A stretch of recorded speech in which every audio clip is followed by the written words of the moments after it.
So welcome back to my YouTube channel. I am Avinash Thapa.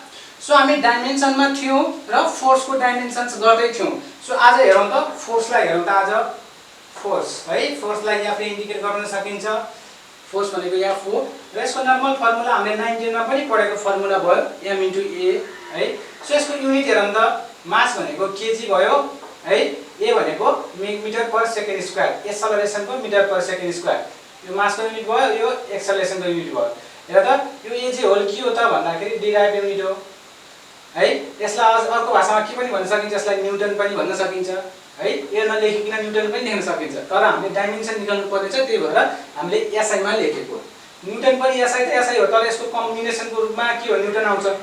तर हामीले के छ इन्डिभिजुअली एमएलटी को फर्ममा हेर्नु पर्ने छ है. अब यो डाइमेन्सनल युनिट डिराइभ युनिटलाई हामीले के गर्नु पर्ने छ भन्दाखेरि एमएलटी को फर्ममा रूपान्तरण गर्नु पर्ने छ अथवा ट्रान्सफर्म गर्नु पर्ने छ. हेर त केजी भनेको के हो, मासको युनिट हो कि हैन, मासको युनिट भयो. हेर त अब यसलाई ब्राकेटले छोप है. अब मिटर भनेको के युनिट हो, लेन्थ हो. कतिवटा मिटर छ, एउटा मिटर छ. कतिवटा केजी छ, एउटा केजी छ. एउटा मास मिटर एउटा छ, एउटा लेन्थ. अब हेर त डिवाइड बाइ हेर त सेकेन्ड स्क्वायर भनेको के हो, टाइम को युनिट हो. दुईटा सेकेन्ड छ, टाइम दुईटा भयो. अब यसलाई एरेन्ज गरौँ त m को डाइमेन्सन कति भयो, 1 भयो. यो 1 लेख्दा पनि हुन्छ नलेख्दा पनि हुन्छ है. m भयो अनि l भनेको पनि 1 भयो. t माथि यहाँ त के भयो त t - 2 भयो. अथवा चाहिँ यसलाई यसरी पनि लेख्न सकिन्छ mlt - 2 हो. फोर्स को डाइमेन्सन हेर त mlt - 2 हुँदो रहेछ. हेर त mlt - 2. ओके. अब हामी अर्को डाइमेन्सन गर्छौं प्रेसर को लागि है. अब हामीले के गर्छौं, प्रेसर को लागि डाइमेन्सन निकाल्छौं है. प्रेसर को लागि निकाल्छौं. प्रेसर को लागि हेरौँ त यसलाई p भन्न सकिन्छ र भनेको force per area, force per unit area भन्दा पनि हुन्छ. सो यसको युनिट के रहेछ त हेर त फोर्स को युनिट न्युटन भयो है. फोर्स को युनिट न्युटन भयो. एरिया को युनिट के भयो, मिटर स्क्वायर भयो है. अघि हामीले के छ फोर्स को डाइमेन्सन फर्मुला निकालिसक्यौं mlt - 2. यसमा हेर त मासमा मास को डाइमेन्सन 1, लेन्थ को मास को डाइमेन्सन 1, लेन्थ को डाइमेन्सन 1 र t को डाइमेन्सन -2. हामीले फोर्स को डाइमेन्सन निकालिसक्यौं. अब न्युटन को लागि हामीले दुःख गर्नु परेन. फेरि केजी बनाएर kg metre per second square गराएर फेरि mlt - 2 गरिरहनु परेन. हामीलाई डाइरेक्ट फोर्स को डाइमेन्सन त थाहा भइसक्यो नि त. त्यही भएर अब यसको यो भनेको हेर त फोर्स को युनिट हो. न्युटन भनेको फोर्स को युनिट हो. त्यही भएर यसलाई फोर्स को डाइमेन्सन के भन्छ हेर त mlt - 2. यो त हामीले अगाडि भर्खर गर्यौं है. त्यस्तै गरेर तल मिटर स्क्वायर भनेको के हो, लेन्थ हो. मिटर भनेको लेन्थ को युनिट हो. कतिवटा मिटर छ, दुईटा छ. लेन्थलाई पनि दुईटा बनाइदेऊ. यस्तो भयो.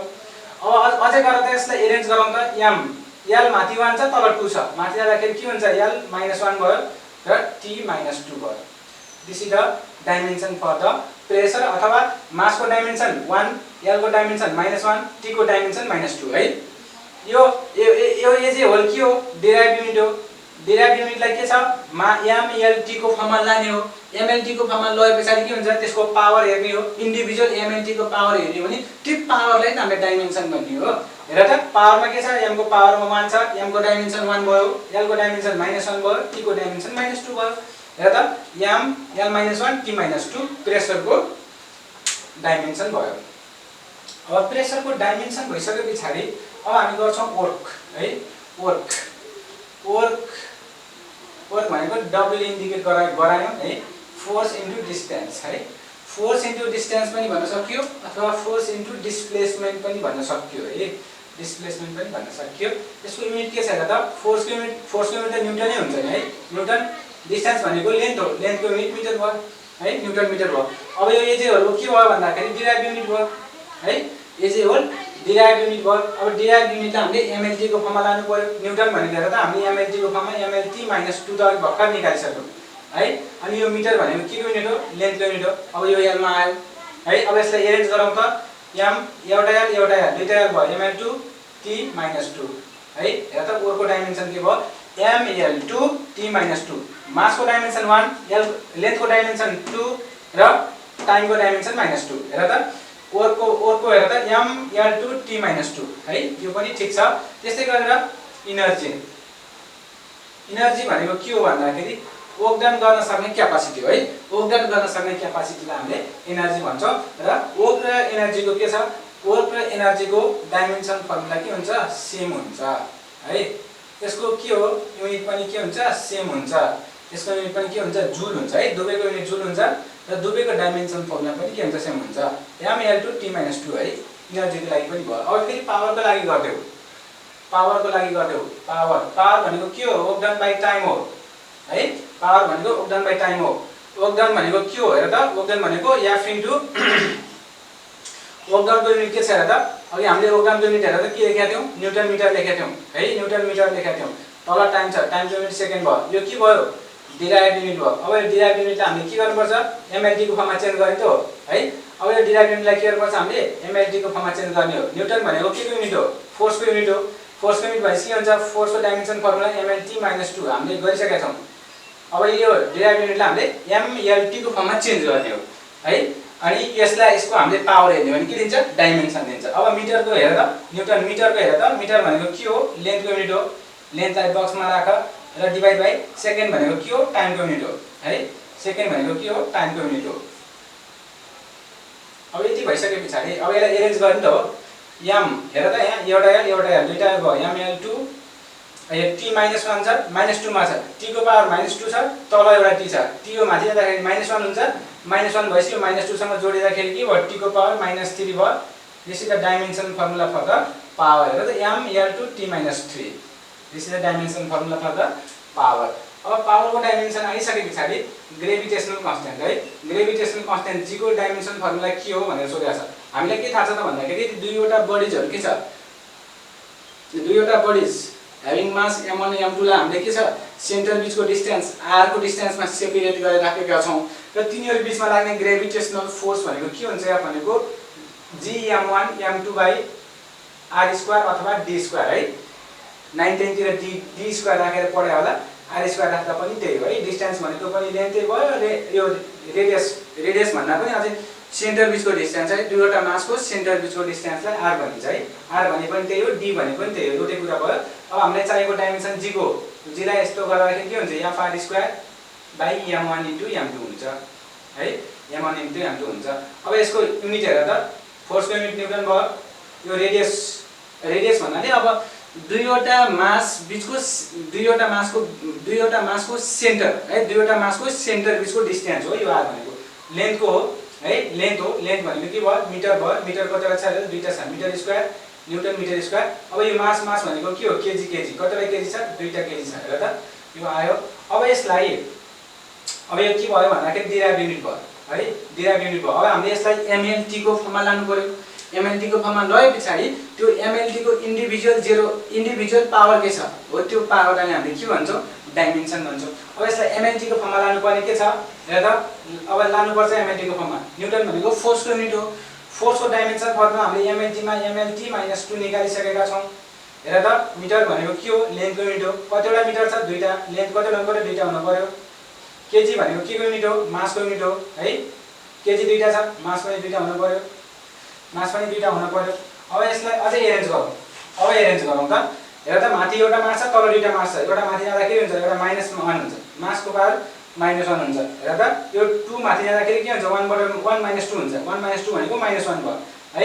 l भनेको एउटा छ यहाँ दुईटा छ, l भनेको तीनटा भयो, यहाँ t भनेको -2 छ। अब हेर त डाइमेन्सन भनेको के रहेछ हेर त, मासको पावरमा कति छ -1 छ, मासको डाइमेन्सन कति -1, लेन्थको डाइमेन्सन कति 3, t को डाइमेन्सन कति -2।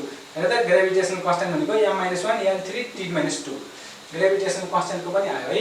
अब इम्पल्स भनेको के हो भन्दाखेरि impulse equals to force into time, force into time है, फोर्स इन्टु टाइम।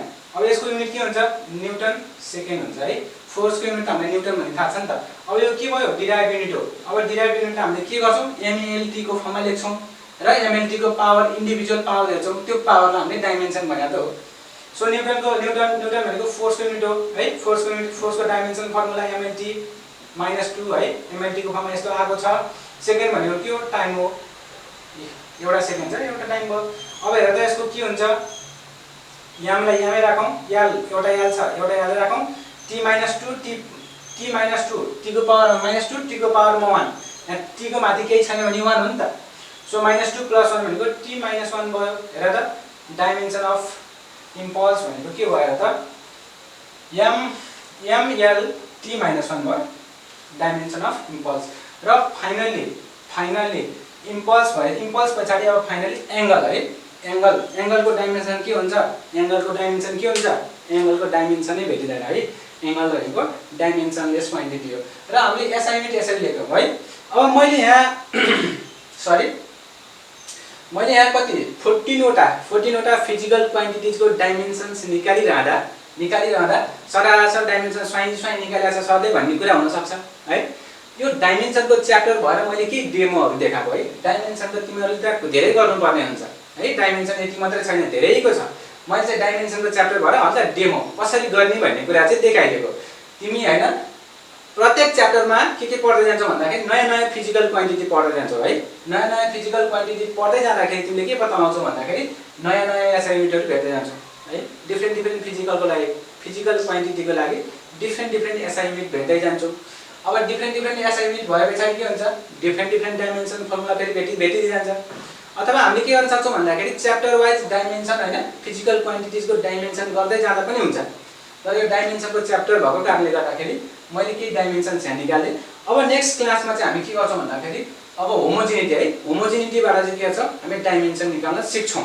है अब त्यति भइसकेपछि अब डाइमेन्सन यति गरौँ अहिले है अब हामीले बाँकी रहेको dimension chapter wise topic wise हामीले गर्न सक्छौं फिजिकल क्वान्टिटिजको अब त्यसरी गर्दै जान्छौं अब त्यसरी पनि आएन अथवा त्यसमा पनि अझै पुगेन भने अझै केही कुराहरुको डाइमेन्सन बाँकी रहन सक्छ त्यतिबेला चाहिँ तिमीहरुले हैन अब कमेन्ट बक्समा गएर क्वेशन छोड्न पनि सकिन्छ है क्वेशन सल्भ गरेर म हालिदिन्छु है त्यसरी गर्न पनि सकिन्छ जे होस् सिक्नु पर्यो कसरी गर्ने तरिका थाहा भइहाल्यो है यसरी आफैले प्र्याक्टिस गर्दा पनि भयो है हामी नभए अब हामीले च्याप्टर वाइज